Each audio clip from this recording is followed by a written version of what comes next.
양문감리교회 성도 여러분, 한 주간 평안하셨나요? 네, 우리 성도님들 모두 주님 안에서 평안하셨기를 바랍니다.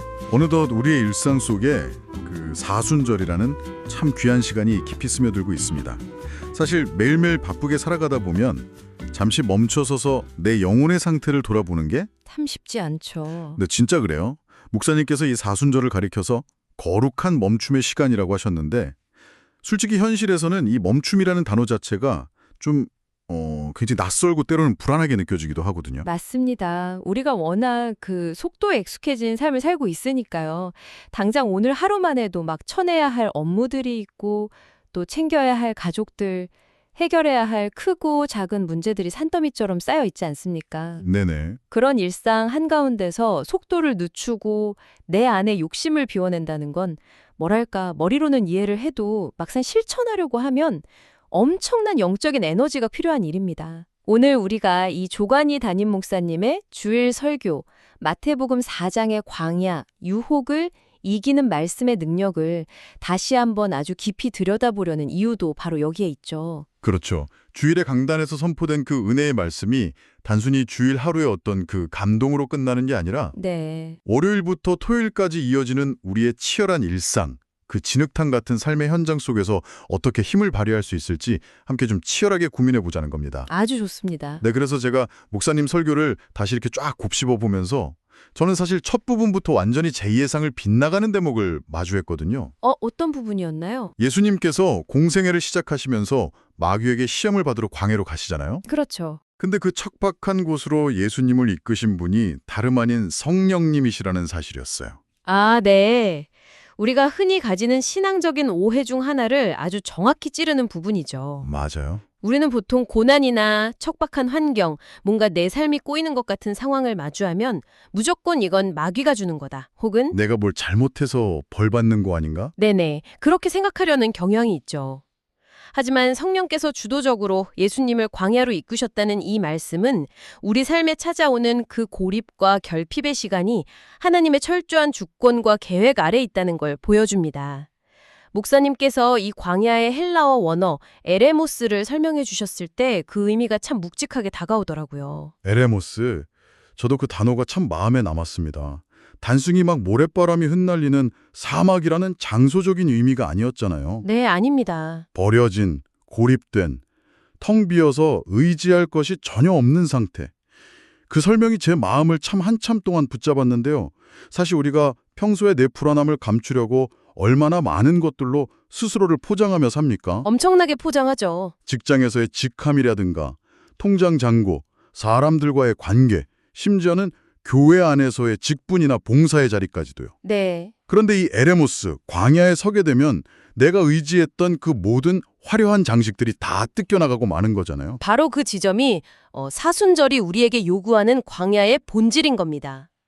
나를 둘러싼 소음과 핑계들이 다 사라진 그 고독한 자리에서 비로소 우리는 하나님 앞에 선 내 영혼의 진짜 민낯을 마주하게 되는 거죠. 진짜 민낯죠. 네. 내 깊은 곳에 숨어있던 욕망이나 사람들에게 절대 들키고 싶지 않았던 두려움들이 고스란히 드러나는 겁니다. 하지만 이게 우리를 절망시키려는 목적이 아니라는 걸 꼭 기억해야 해요. 그렇죠. 목사님도 말씀하셨지만 고린도전서 10장 13절에 오직 하나님은 미쁘사 너희가 감당하지 못할 시험당함을 허락하지 아니하신다고 하셨잖아요. 성령께서 이끄신 광야라면 그곳은 우리를 죽이는 자리가 아니라 정금같이 빚어내시는 연단의 자리가 되는 겁니다. 아멘. 진짜 그 말씀이 지금 이 순간에도 막 남모르는 경제적 어려움이나 건강 문제 혹은 관계의 단절 때문에 캄캄한 광야 한가운데 홀로 서 계신 성도님들께 얼마나 큰 위로가 될까 싶습니다. 정말 그럴 겁니다.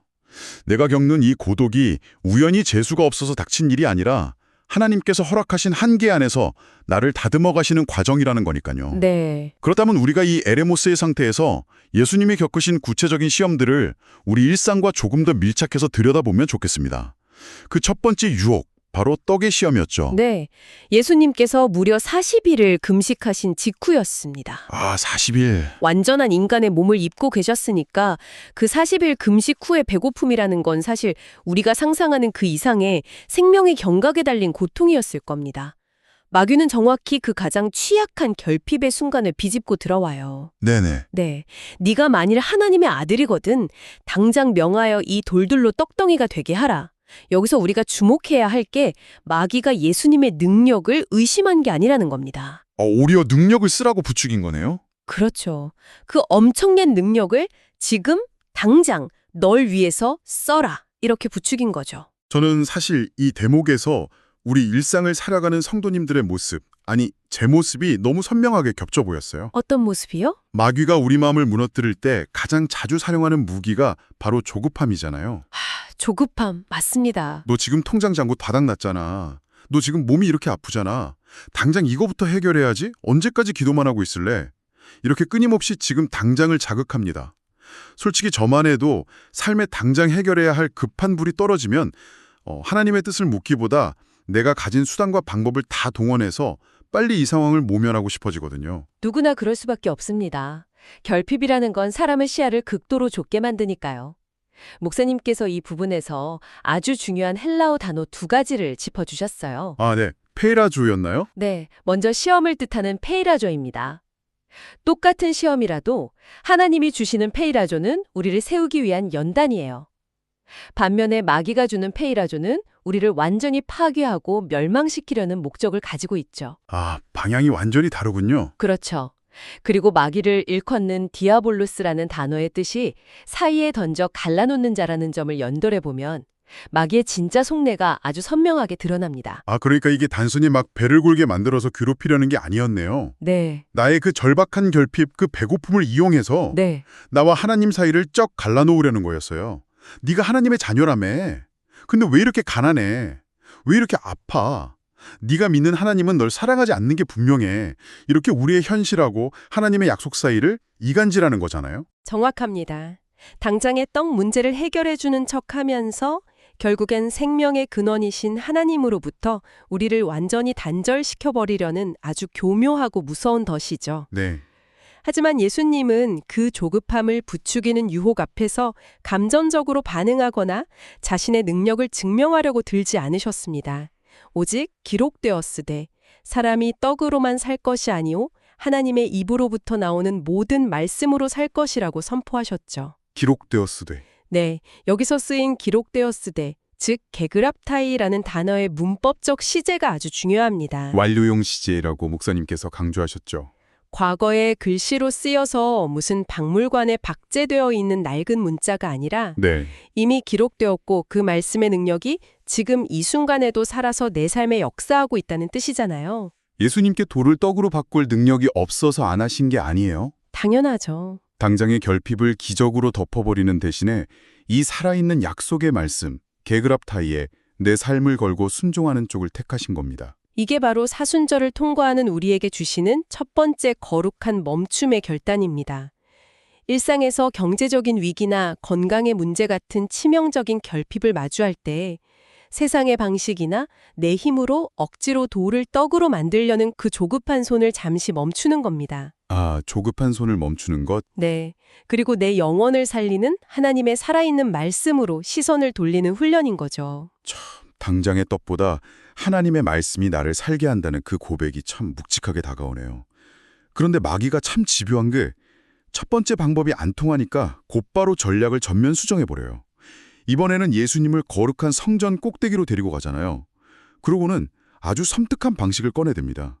마귀 자신도 성경 말씀을 인용하기 시작한 거예요. 시편 91편의 말씀을 아주 교묘하게 비틀었죠.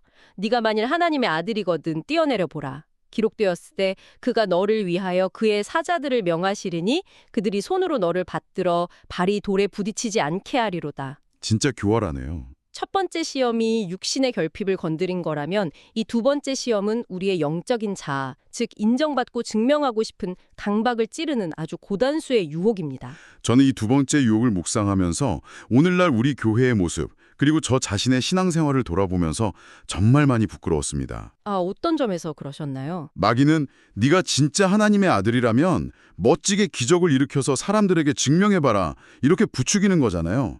사실 우리도 신앙생활을 하면서 얼마나 자주 하나님을 향해서 나를 증명하려 들고 또 반대로 하나님께 기적을 요구하면서 떼를 쓰는지 모릅니다. 내가 하나님을 위해 이만큼 희생하고 헌신했는데 왜 내 삶에는 눈에 띄는 응답이나 기적이 없습니까? 하면서 원망할 때가 많죠. 설교 말씀에서 목사님께서 아주 날카롭게 짚어주신 부분이 바로 이 대목입니다. 우리가 은연중에 하나님을 우리의 시험대 위에 세워두고 있다는 사실이요. 하나님을 내 시험대 위에? 네, 무언가 극적이고 기적적인 표적을 보여주셔야만 내가 당신을 신뢰하겠다. 이런 식의 조건부 신앙에 빠져 있는 걸 아닌지 뼈아프게 돌아보게 됩니다. 예수님께서는 주 너의 하나님을 시험하지 말라 하면서 단칼에 잘라내셨죠. 사실 성전 꼭대기에서 천사들의 호의를 받으면서 사뿐히 내려오셨다면 네, 밑에 있던 그 수많은 군중들이 당장 메시아로 추앙하면서 막 열광했을 텐데요. 하지만 예수님은 그 화려한 쇼를 거부하십니다. 훗날 골고다 언덕에서 십자가에 못 박히셨을 때도 똑같았잖아요. 그렇죠. 사람들이 네가 하나님의 아들이면 당장 십자가에서 내려와 봐라 하고 조롱했지만 주님은 끝내 내려오지 않으시고 그 끔찍한 고통을 다 견뎌내셨습니다. 기적을 보여주는 건 일시적인 열광을 끌어낼 순 있어도 사람을 구원할 수는 없거든요. 예수님은 사랑이 화려한 기적을 증명해 보이는 것으로 완성되는 게 아니라 말없이 십자가를 끝까지 짊어지는 묵묵한 순종으로 완성된다는 것을 보여주신 겁니다. 사랑은 증명이 아니라 순종으로 완성된다. 이 말씀이 참 가슴 먹먹하게 다가옵니다. 우리가 사순절에 진짜 실천해야 할 거룩한 멈춤은 남들에게 내 신앙을 증명해 보이려고 애쓰는 그 요란한 종교 생활을 멈추는 것일지도 모르겠습니다. 맞습니다. 때로는 내가 부르짖는 기도에 하늘이 침묵하는 것 같고 내 눈앞에 아무런 표적이 보이지 않아도 하나님이 나를 사랑하신다는 그 사실 하나만을 신뢰하면서 오늘 내게 주어진 좁은 길을 묵묵히 걸어가는 것. 그것이 진정한 순종이겠죠. 그 깊은 신뢰가 있을 때 비로소 우리는 마귀의 세 번째, 가장 노골적이고 치명적인 시험을 이겨낼 수 있습니다. 네, 두 번의 유혹이 실패로 돌아가니까 마귀는 이제 가면을 벗어던져요. 예수님을 지극히 높은 산으로 데려가서 천하 만국과 그 영광을 쫙 펼쳐 보여주면서 본색을 드러냅니다. 만일 내게 엎드려 경배하면 이 모든 것을 내게 주겠다. 한마디로 나랑 적당히 타협하면 저 고통스러운 십자가 지지 않고도 훨씬 쉽고 빠르게 왕관을 씌워줄게 라는 아주 달콤한 제안이죠. 저는 이 세 번째 유혹이야말로 지금 현대를 살아가는 우리 그리스도인들이 매일매일 일터에서, 가정에서, 심지어 교회 안에서 가장 빈번하게 넘어지는 걸림돌이라고 생각합니다. 공감합니다. 목사님께서 이 부분을 십자가 없이는 영광도 없다는 진리로 짚어주셨죠. 세상은 끊임없이 우리 귓가에 속삭입니다. 편법을 쓰고 지름길로 가라고요. 맞아요. 직장에서 승진하려면 신앙적 양심 같은 건 살짝 덮어둬도 괜찮다. 다들 그렇게 산다. 굳이 그렇게 튀게 예수 믿을 필요 없다. 적당히 세상과 발맞추면 훨씬 편안하고 윤택하게 살 수 있다. 이렇게 영광은 탐나지만 십자가의 고난은 피하고 싶은 우리의 얄팍한 본성을 너무나 잘 아는 겁니다. 정말 그렇습니다. 우리는 자꾸만 예수님 없는 영광, 십자가의 희생이 빠진 축복만을 구하려고 하거든요. 껄끄러운 관계를 회복하기 위해서 내가 먼저 낮아지고 희생하는 십자가는 지기 싫으면서 그저 평안하기만을 바라는 시기죠. 네. 세상과 타협하는 그 넓고 편안한 고속도로를 타고 싶은 유혹이 우리 안에 참 얼마나 강하게 도사리고 있는지 모릅니다. 하지만 주님께서는 그 거대한 세상의 영광 앞에서 한치의 망설임도 없이 선포하십니다. 사탄아 물러가라. 기록되었으되 주 너의 하나님께 경배하고 다만 그를 섬기라 하였느니라. 아멘. 이것은 단순히 마귀를 쫓아내는 주문이 아닙니다. 이 땅의 어떤 화려한 영광보다 비록 그 길이 죽음을 향해 가는 십자가의 길이라 할지라도 오직 하나님의 뜻에만 철저히 엎드리겠다는 단호한 영적 결단입니다. 타협의 지름길을 버리고 좁고 험한 십자가의 길을 선택하겠다는 그 결단이 우리 양문교회 성도님들의 일상 속에서도 매일매일 일어나기를 간절히 소망해 봅니다. 누가 보지 않는 곳에서도 정직을 선택하고 손해를 보더라도 하나님의 방식을 고집하는 것. 그것이 바로 이 시대에 우리가 드릴 수 있는 진짜 예배가 아닐까요? 그렇습니다. 이렇게 세 번의 처절하고 혹독한 광야의 시험이 지나간 뒤에 성경은 참으로 아름답고 가슴 벅찬 장면을 우리에게 보여줍니다. 11절 말씀이죠. 이에 마귀는 예수를 떠나고 천사들이 나와서 수종드니라. 이 마지막 구절은 광야 한복판을 걷고 계신 모든 성도님들께 주시는 하나님의 확실한 약속이자 보증 수표와도 같습니다. 치열하게 말씀을 붙들고 버텨낸 그 영적 전투의 끝은 결코 허무한 패배나 죽음이 아닙니다. 마귀는 결국 떠나가고 하늘의 위로가 임한다는 것이죠. 아, 위로가 임한다. 네, 광야는 우리가 영원히 머물 곳이 아니라 지나가는 정거장일 뿐입니다. 사순절의 십자가 고난은 그 자체로 끝나는 비극이 아니라 마침내 찬란한 생명의 부활로 이어지는 통로가 되는 것이죠. 목사님께서 설교 마지막에 해주신 말씀이 계속 귓가를 맴도네요. 이 싸움은 우리가 우리 힘으로 악착같이 버텨서 이기는 싸움이 아니라 이미 이기신 주님 안에서 우리가 넉넉히 승리하는 것이다. 아멘. 사실 우리가 아무리 결심을 해도 일상으로 돌아가면 또 무너지고 조급해지고 의심하고 타협하려 되잖아요.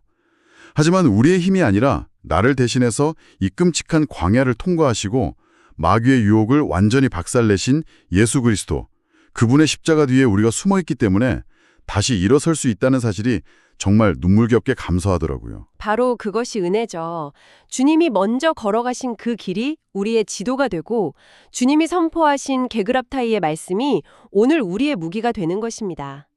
이번 사순절 기간 동안 우리 양문교회 성도님들께서 내 안의 결핍과 강박, 타협의 유혹을 마주하실 때마다 혼자서 두려워하거나 인간적인 수단을 동원하려 하지 않으셨으면 좋겠습니다. 네, 살아계신 하나님의 말씀 뒤에 든든히 서서 순종의 걸음을 떼실 때 결코 우리를 홀로 버려두지 않으시는 주님께서 천사들을 보내사 수종들게 하시는 그 놀라운 하늘의 위로와 평강을 반드시 경험하게 되실 것입니다. 네, 오늘 조관희 목사님의 설교 말씀을 통해서 거룩한 멈춤과 광야, 그리고 유혹을 이기는 말씀의 능력에 대해 아주 깊이 나누어 보았습니다.